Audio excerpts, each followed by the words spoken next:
มาสงขลาพี่น้องเจ้าก็เมืองสันร้อยจึงได้เมื่อในวันที่4 เดือนธันวาคมปีเกิด2แห่งปลายเศร้าค่ะพี่เจ้าค่ะ2แห่ง1 ปาก 14 นี้เมื่อในวันพุธเนี่ยเนาะข่าวยาม10 โมงไปในเมืองจึงไทยก็มาพบมางานกันเนี่ยเนาะกาใส่หนุ่ม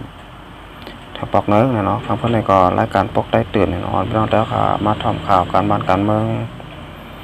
การศึกกว่าซ้ำกันทั้งค่ะเอาค่ะเพื่อนก็มาทำข่าวการบ้านการเมืองการศึกการแท้งเนี่ยเนาะเอาค่ะบางตึกเมืองในเมืองสันดอยจึงแต้วค่ะซึกหลงปองจึงมาในดังซึกดับซึกของเสียคนจึงไตCSS โคไลน์เนาะก็ตั้งแต่เป็นปากตึกกันตีลอยต้อนเนี่ยเนาะวันที่27 28 29ข่าวต่าง 3-4 วันเนี่ยเนาะถึงวันที่1เนี่ยเนาะก็ข่าวต่าง3 วัน 4 วันเนี่ยเนาะก็ปางตึกก็เลยเย็นลงกว่าเนี่ยเนาะในข่าวต่างปางตึก 3-4 วันในเนาะตีหลายตอนก็ซึกมานเขาเนี่ยเนาะแถมทั้งซึกขึ้นมาตั้งนำตั้งหลายเนี่ยเนาะเมื่อวันแรกก็4 ปาก 5 ปากต่อถึงมาเหียงไปเนี่ยเนาะนี่ก็ซึกมานเขาเพิ่มแถมแห่งซึกขึ้นมานำเตะๆเนี่ยเนาะแล้วก็เอาเครื่องบินมา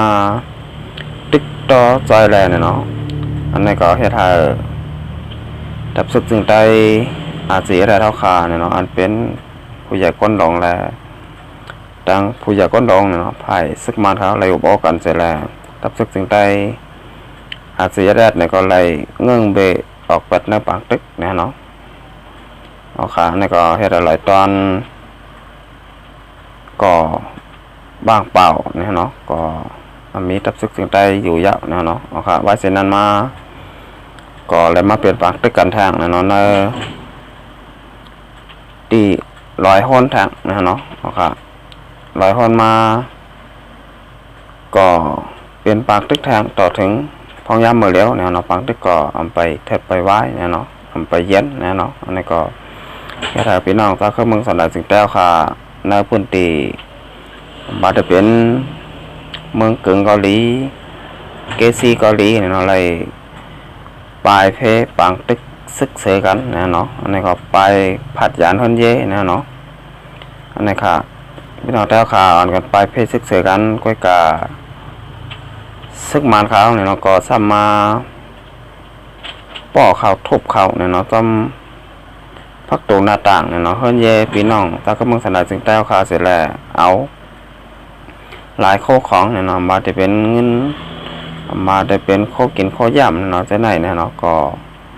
ยอดแต้วขาก็จะเลยหันกันอยู่เนี่ยเนาะใน Facebook ก็มีเนี่ยใน YouTube โซเชียลอันได้เนี่ยเนาะก็จะเลยหันไปว่าซึกมานเขาเนี่ยเนาะป้อทุบพักตูหน้าต่างเสร็จแล้วข่าวเอาโคของเนี่ยเนาะพี่น้องเจ้าเคยเมืองสันดานจึงแต้วขาเตียนได้ปลายเพปางตึกซึกเสือเนี่ยเนาะอันไหนค่ะพี่น้องเจ้าเคยเมืองสันดานจึงแต้วขาไรต่างทุกข่าอยากพุดกินเจอมาอยู่กูมือกูวันเนี่ยเนาะก็ปนมาปียาวข้าวหึงข้าวต่าง72 ปี73 ปีเนี่ยเนาะหันต่อถึงพ่อยามมือเลี้ยวเนี่ยก็พี่น้องจากขมงสนามจึงแต้วค่ะตึกไรปลายเพ่ปางตึกซึกเสกันอยู่เนี่ยเนาะเอาค่ะเอาค่ะคำมาต้อยของข่าวที่ข้อที่1เนี่ยเนาะแล้วก็อีกมาดีข่าวของเงาแรงคนหมากเนี่ยเนาะในวันที่4 เดือนธันวาคม2แห่งปลายเศร้าค่ะเสียงกองเสียงหมักแตกที่นึกเกกลางเมืองเก่าและหนองซ้อมเนี่ยเนาะเจเวงเกซีมันได้ข่าวยามกลางหนาเจ้า5 โมงไปนั่นน่ะเสียงกองเสียงหมักแตกนั่นน่ะมอตีนึกเกกลางเมืองเก่าและหนองซ้อมเจเวงเกซีในยาวไรหัวเปลี่ยนซึกมันหลอดตึกสายซึกRCSS แทงในยาวเกี่ยวเลยร้องลูกตายหมัดเจ็บตั้ง2 ฝ่ายแต่อำไปแล้วหูซ้ำสั่งบ้านในเมื่อได้ก้อยหนังเก่าในได้หัวว่าเมื่อกลางในหมอก8 โมงปลายนั่นน่ะมีการซึกมันหมอกเศร้าล้ำไป มีคนซึกเตรียมใบกูล้ำออกเนื้อเวียงลาเสียวมุงนาดังเมืองกึ่งแหล่เกซีแทงมาไหนล้ำขัดได้แต่แลบเดมาแถมแห้งซึกขาวแทงดังปอดทุ่งเมืองกึ่งแหล่เกซีห้างบ้านไหน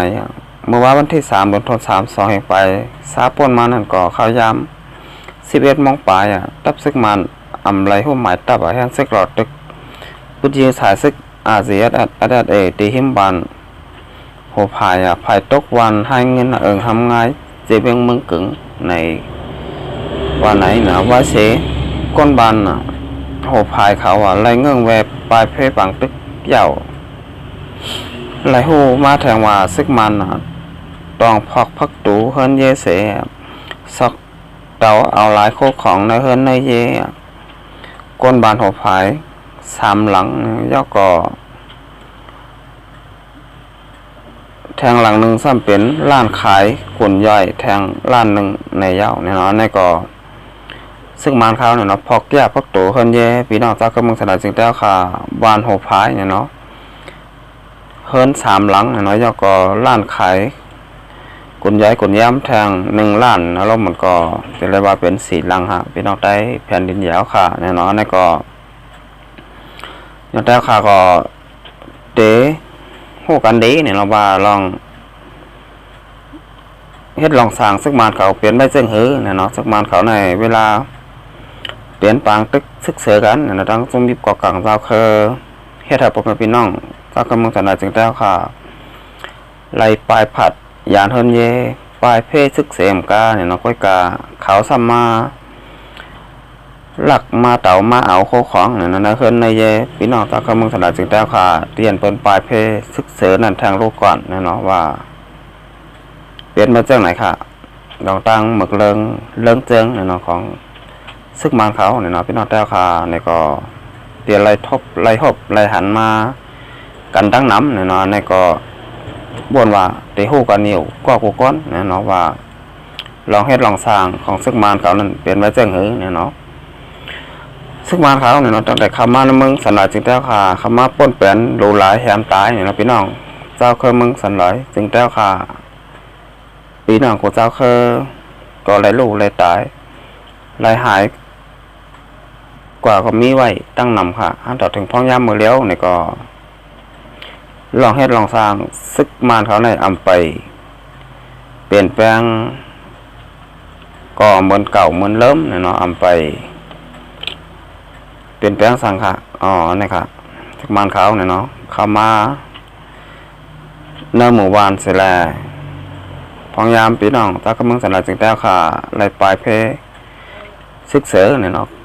กว่าอยู่ไว้จอมบัดจอมเกียงซึ่งมานเขาเนี่ยก็เตะเข้ามายามมาเต๋ามาเอาไล่เนี่ยเนาะของพี่น้องตากำลังสันหลังจึงแต้วค่ะเป็นมาจากไหนค่ะเป็นมาจากไหนมาปียาวข้าวหึงเตะเนี่ยเนาะข้าวตัง72 ปี73 ปียาวฮะเราแต่ค่ะไล่ทบเพเขียนเนาะไล่ปลายเพปางตึกซึกเจอกันมาปียาวข้าวหึงเตะค่ะเอาค่ะอันนี้ก็ไขยันผักถึงเนี่ยนะทับซึกจึงแต่ค่ะสีอดเนี่ยเนาะเตียนปักเสาตรงหนึ่งมาเป็นเมืองจึงใจปอดห่องเกาหลีปอดจานเกาหลีเนาะวันมาในขาใจหนูมาทัดสางตัวเงาไล่กับมันการเมืองปอไข่เข้มแดบหรือยาวเนี่ยเนาะแต่แทนว่าซึกมานเขาเนี่ยก็มันในกล้วยด่างเก่าเนี่ยเนาะแถมแห้งซึกขามาในเมืองจึงได้วัดจานแทงตั้งน้ำเนี่ยเนาะลูกดังลาเซียวเสแลมงนามาดังเมืองกึ่งแหล่เกซีเนี่ยเนาะอันนี้ค่ะให้ฟังโตกันเนี่ยเราไว้สติวิทยากันเดลีเนี่ยเนาะก็ว่าซึกมานเขาเนี่ยเนาะขี่กามาตั้งลาเซลเนี่ยเนาะก็หมอก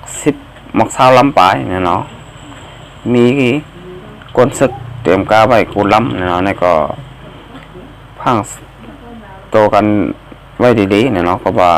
ซึกมานเขามงนามาดังเมืองกึ่งแหล่เกซีทางว่าไหนก็ว่านักพุ่นตีนั่นเนาะบัดจะเป็นเมืองกึ่งเกาหลี เกซีเกาหลีเนี่ยเนาะก็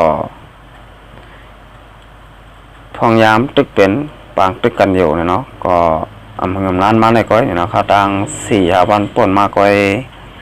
กำนันได้ซึกมานเขาเนี่ยก็ได้เพิ่มแถมแห่งซึกเขามาแทงอันไหนค่ะก็เตียนในแม่จ่าจ้อมนะก็เป็นพี่น้องแต้วขาที่อยู่ในบ้านในวัดทุ่งนั่นเต้ๆเนี่ยก็ว่าแต่อะไรไปผัดยานทนเย่เนี่ยเนาะอะไรไปเพศศึกเสือกันแทงยาวเนี่ยเนาะอำไรกินดีนอนดีเนี่ยเนาะอำไรกินดีนอนอ่อนยาวเนี่ยเนาะก็ว่าลูกปลายเพศึกเสือห้างปล่อยห้างมันเนี่ยเนาะอำปลายก็ซ้ำดีโกไว้เนี่ยเนาะเอาค่ะอันนี้ก็เฮ็ดให้พี่น้องแต้วค่ะไรตกต่างตกค่าอยากผุดกินใจกันไว้เต้เนี่ยเนาะพี่น้องแต้วค่ะว่าตอนมึงกึ่งแลเกซีเนี่ยเนาะอันนี้ก็ได้มาจะซ้อมพี่น้องแต้วค่ะว่าตอนนั้นเต้ๆเนี่ยเนาะเขาค่ะเลยหมออยู่กันอย่างมีสติวิทยาเนี่ยเนาะเขาค่ะอย่าไหวเมามังค่ะก็ว่าเขาค่ะอยู่ในเกี่ยวกับปังตึกซึกเสือเนี่ยเนาะอันนี้เขาค่ะอยู่ในใบสติวิทยากันน้ำเนี่ยนะเขาค่ะเดลอดเพลแหละเดให้เขาค่ะหลอดเพลเขียนเนี่ยนะเขาค่ะเอาค่ะขณะคำพูดในเนี่ยก็รายการปกได้ตื่นก็แต่ย้อนกึดลือไว้ก่อนเนี่ยเราต้องไกลมาพบบางยากันดังเป็นอาแต่ค่ะแทงวันนาค่ะมาส่งค่ะ